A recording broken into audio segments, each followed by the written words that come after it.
Então, vamos passar então para a nossa aula. Restauração da alma. O que vem a ser a restauração da alma? Nós sabemos que há muito tempo existem muitos assuntos que falam de cura interior, o que é a restauração da alma, e já falaram tantas coisas a esse respeito, que hoje a gente procura trabalhar com muito cuidado e com muito zelo a respeito da restauração da alma. Porque a restauração da alma, ela não é algo que acontece num abrir e fechar de olhos. Muito pelo contrário, a restauração da alma, ela é uma bússola que indica os caminhos apontados por Deus para o resgate da nossa saúde emocional.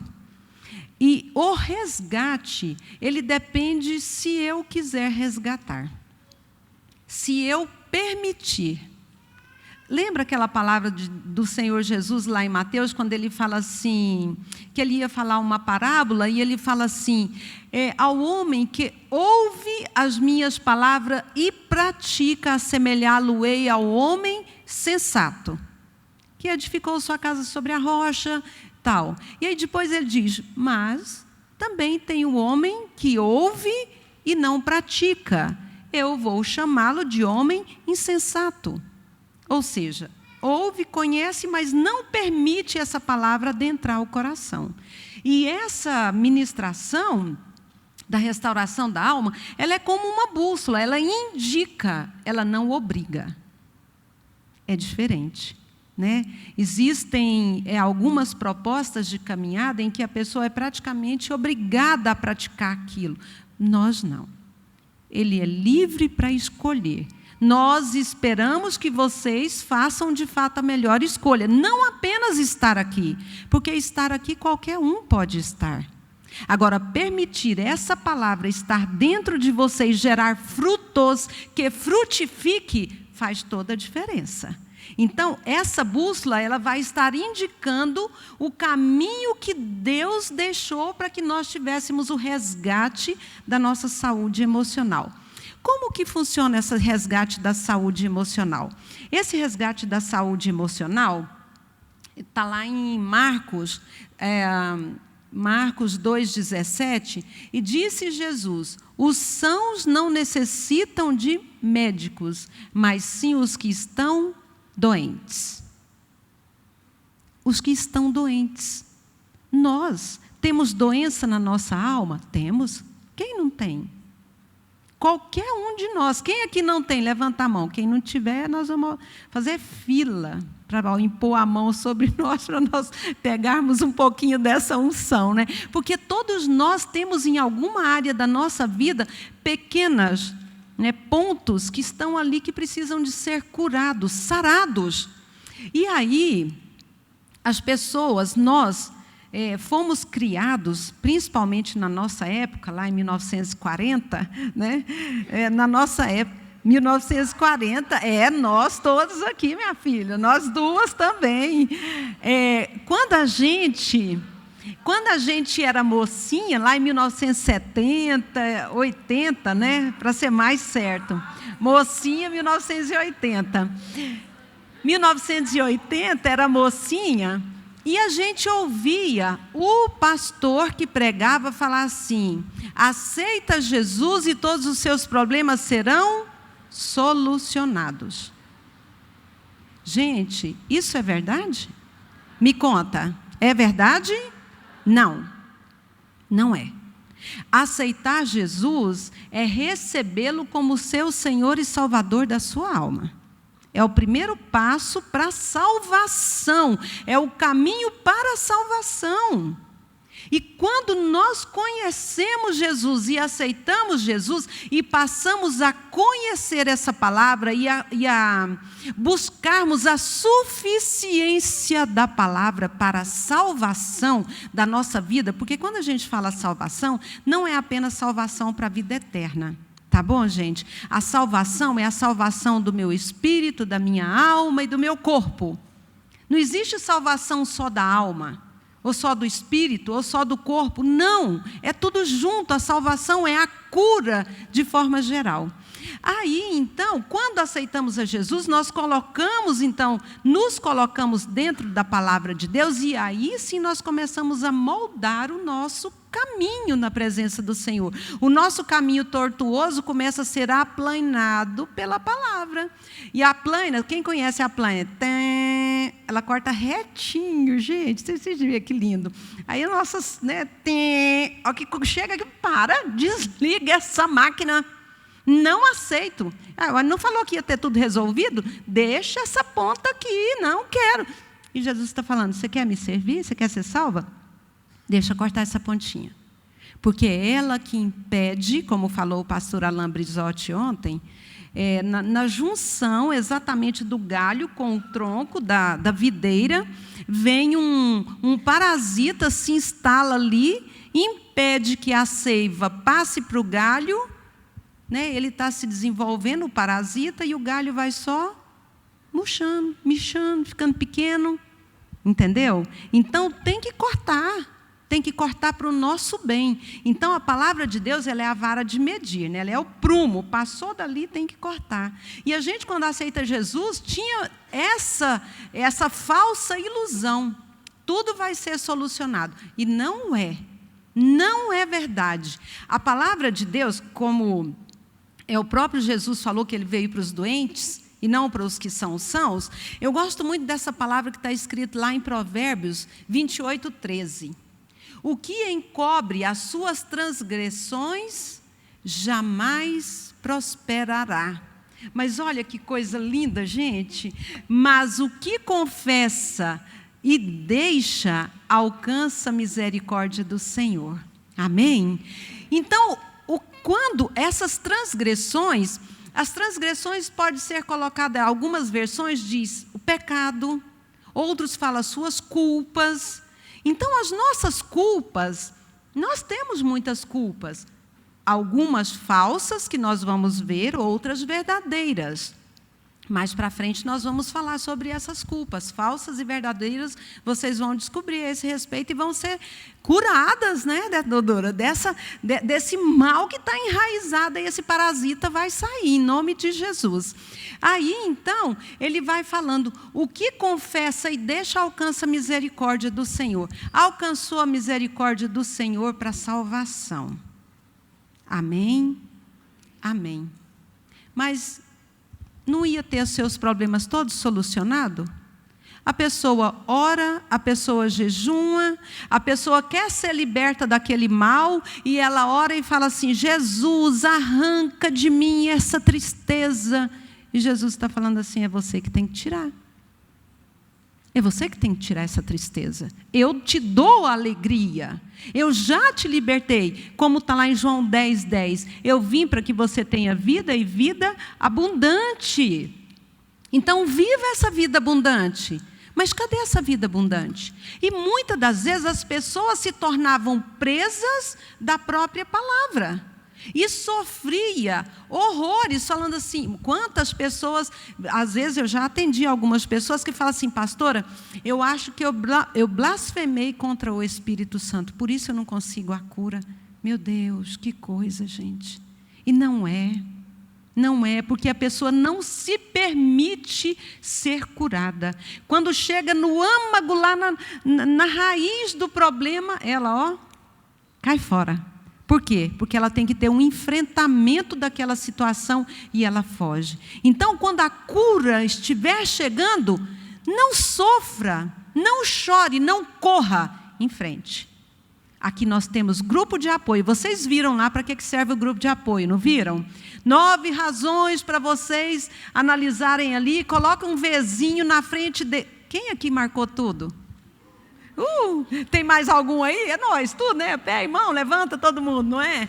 Então, todos nós estamos aqui é porque nós podemos abrir o nosso coração, podemos falar, porque seremos aceitos. Ninguém está ali no grupo para te recriminar. Talvez você pode pensar assim, não vou compartilhar isso porque é uma bobeira minha. Não faça isso. Aquilo que parece ser bobeira pode ser o caminho da sua cura. Ninguém no grupo vai te recriminar. E nem a sua líder vai falar assim, isso é bobeira. Nem deixa isso aí para depois. Não. A líder, ela está ali para te ouvir dentro daquele tempo, como eu falei para vocês, respeitarem o tempo para que todos possam falar. E a líder, ela vai ser ouvido.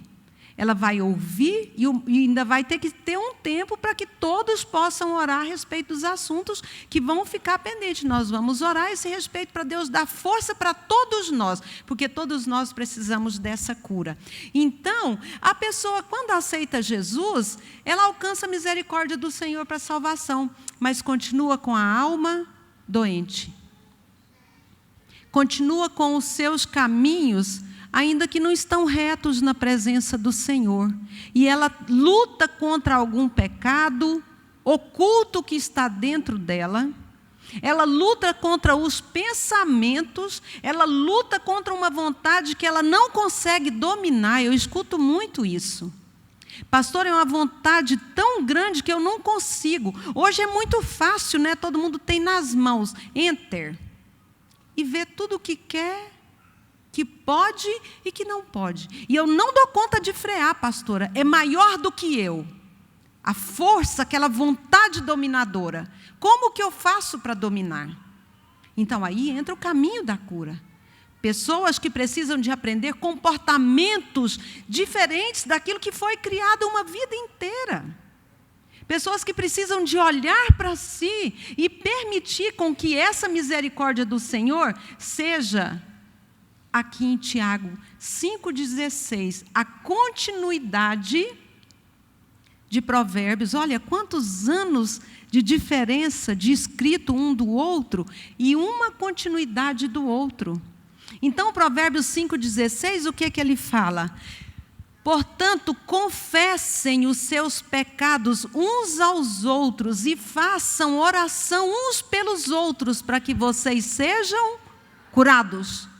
Quer a cura? Sozinhos nós conseguimos, gente? Muito difícil, muito difícil. Teria que ter uma força monstruosa dentro de si, muita comunhão com Deus para conseguir. Agora, se eu posso conseguir mais fácil, de forma mais fácil, dentro de um grupo, você já está dentro de um grupo de apoio. E esse grupo de apoio é para isso. Para nós confessarmos os nossos pecados, as nossas culpas, falsas ou verdadeiras, as nossas indagações diante de Deus, para que nós sejamos curados. Porque quando nós oramos em grupo, quando nós oramos, quando alguém ora por nós, olha o que ele coloca, eu gostei dessa tradução, a oração de uma pessoa obediente a Deus. Uma pessoa obediente a Deus tem muito poder. Amém, gente? Eu gosto de pedir oração para quem é obediente a Deus. Você pode ter certeza. A gente pede mesmo, porque a gente sabe que tem poder. Então, você estando nesse grupo, tem muitas pessoas obedientes ali. E se não tiver obediente, ela está lutando para ser obediente. Nós estamos ali todos no mesmo caminho. Não tem ninguém aqui santo, não, gente. Como eu falei para vocês. Estamos todos no mesmo caminho. E essa ministração, ela não é um processo indolor. Como eu falei para vocês, o nosso caderno de resposta, muitas das vezes eu já peguei caderno de resposta de alunos que não peguei para olhar, curiar, jamais. Mas a gente vai passando assim e vendo os cadernos, pastora, está com as folhas tudo enrugada. Tem lugar que manchou, não dá nem para ver o que a pessoa escreveu. Do tanto que ela chorava na presença de Deus para dar conta de colocar ali naquele caderno, ali naquela folha, naquele papel, a sua dor. E Deus não despreza nenhuma dor, meninas. Deus não despreza nenhuma dor. Então, esse processo aqui não é um processo indolor. Pelo contrário, nós não apresentamos aqui soluções mágicas, viu? Aí, varinha de condão, blim, e está resolvido. Não apresentamos. Aqui nós apresentamos a verdade e encorajamos cada uma de vocês a tomarem essa responsabilidade sobre si mesma.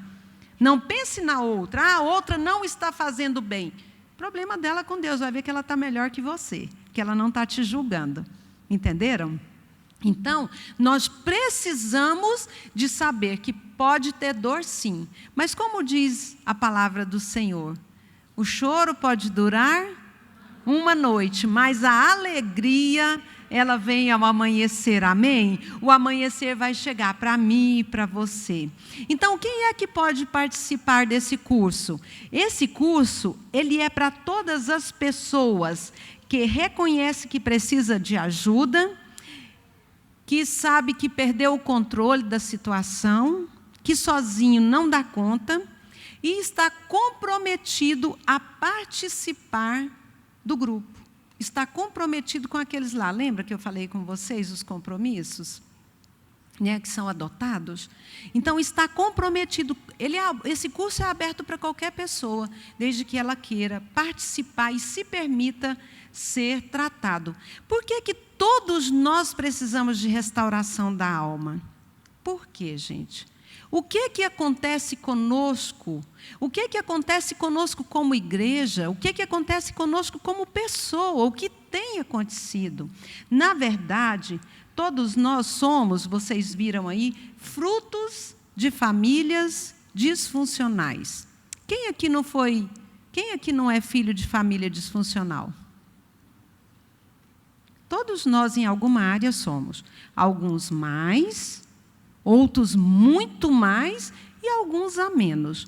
Mas todos nós somos.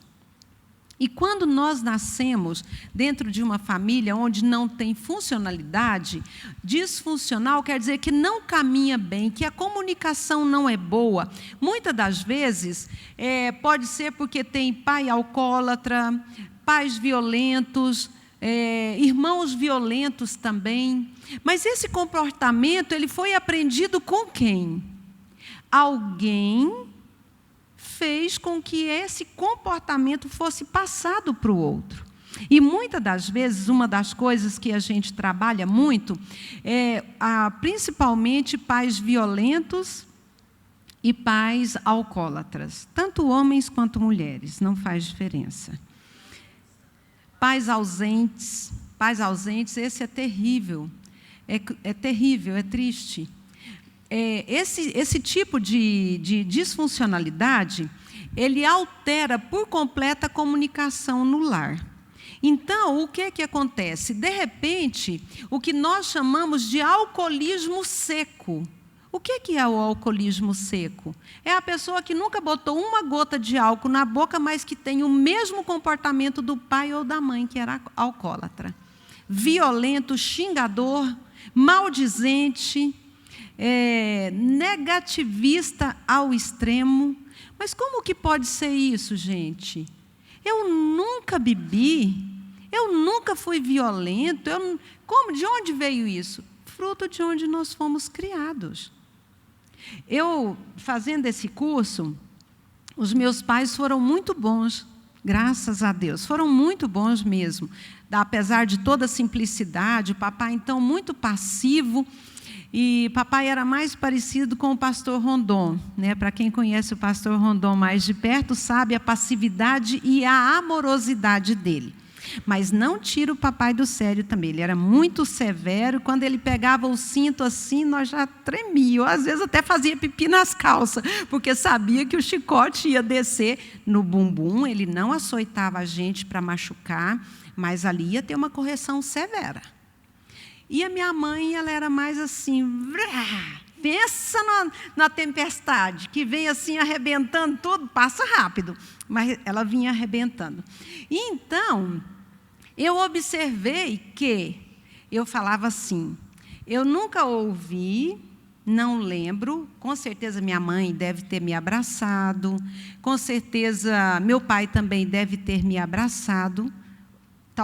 Dizer que ama, eu acredito que não, porque nem era deles esse comportamento.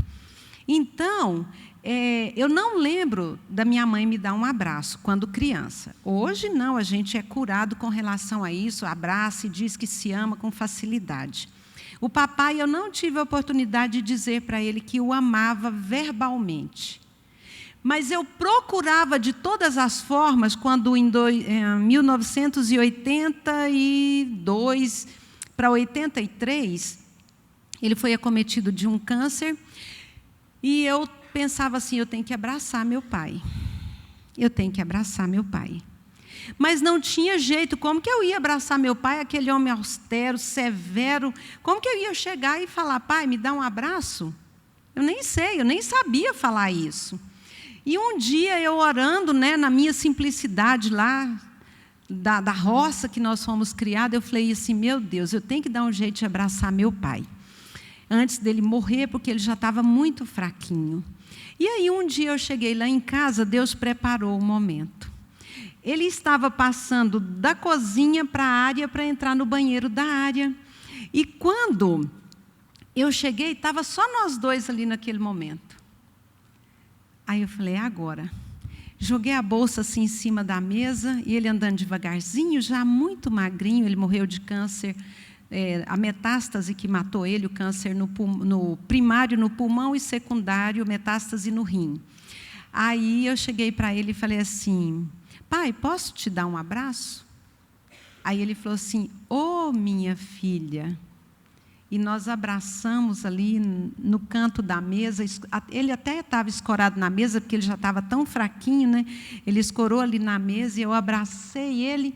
Sabe quando a tampa da caixa entra na caixa? Que parece que entrou um dentro do outro? Foi aquele momento. Aquele momento que eu abracei meu pai, foi como se eu tivesse dito, eu te amo, eu te peço perdão por tudo que passou, me perdoe também. Então, aquele momento ali foi o meu momento de cura, foi o meu momento de restauração com o meu pai. Terminamos de abraçar sem uma única palavra.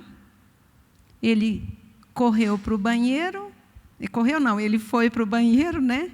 E eu corri para o quarto para chorar. Porque eu sabia que era o único que eu daria nele. E logo depois, de fato, ele veio a óbito. Então, gente, tem o poder da cura, tem o poder da restauração. E Deus preparou esse momento e eu aproveitei ele.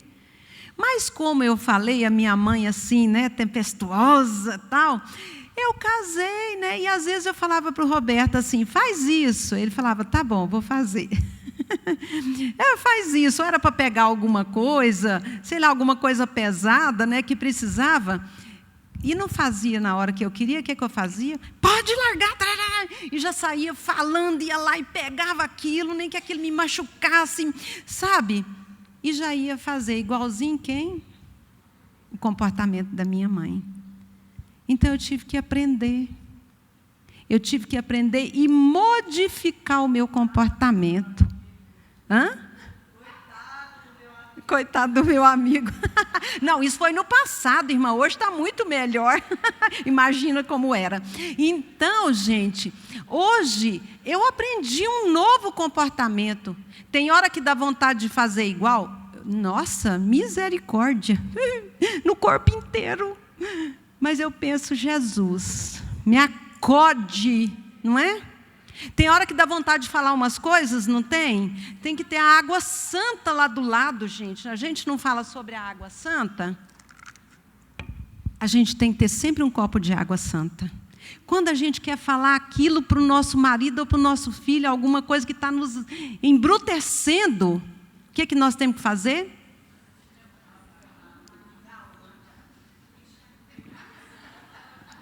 Enche a boca de água, mas não é para jogar na cara dele, não. Segurem a água, meninas.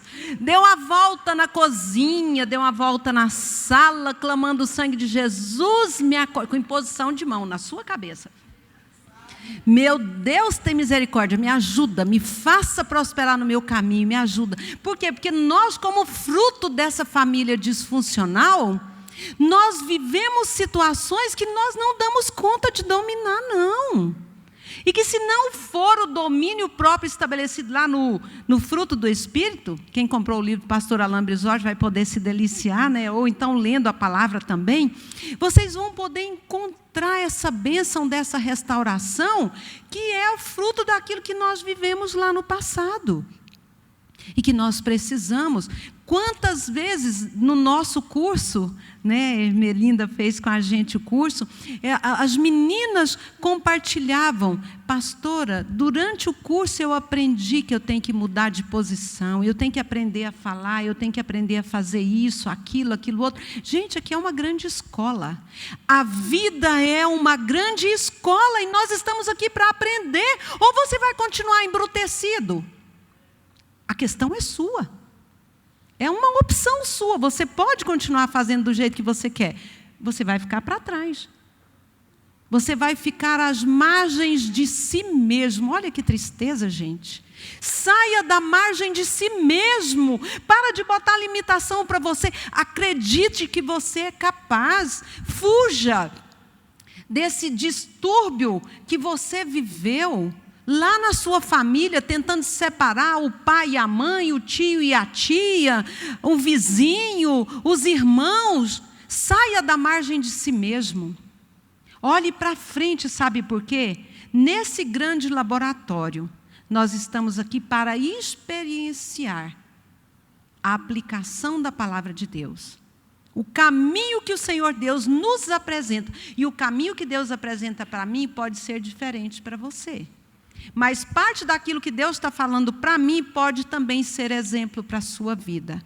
Ou então você está achando que a sua dor, é a maior. Eu sou a vítima, a coitadinha. Não é nada. Você está supervalorizando a sua dor. Dor todo mundo sente. Agora, quem dá intensidade a ela, ao sofrimento, é você. Você que permite ela te dominar ou você domina ela. E eu espero que aqui nós estejamos falando para um grupo de mulheres dominadoras. Amém? Não dominadoras no sentido de dominar a casa, a situação, não. Dominadoras dos sentimentos, dominadoras da circunstância que a cerca e superadoras em Cristo Jesus. Porque nesse livro nós vamos apresentar, gente, 12 passos. E esses passos, ele vai ter como base essas 3 palavras aí. Vocês vão ouvir em todas as aulas. Admitir, acreditar e entregar.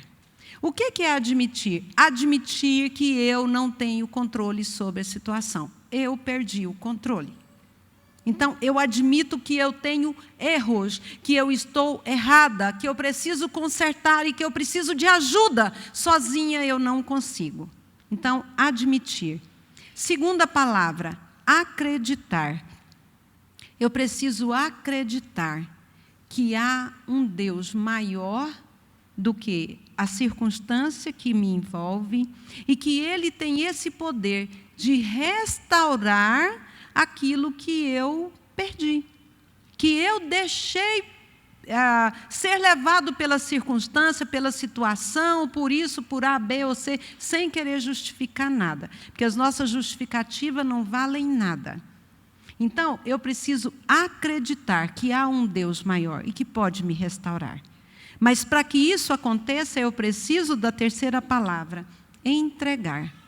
Eu entrego a minha dor. Entregar a dor não é fácil. Falar é fácil. Entregar a dor não. Tem pessoas que vivem da dor. E que faz da dor o seu ganha-pão. A dor é o seu ganha-pão no sentido assim, eu vivo hoje mais um dia apreciada pela família, protegida pela família por causa da minha dor. E aí, nessa hora da dor, para poder entregar e perder esse lugar e ganhar um lugar verdadeiro, a pessoa tem medo.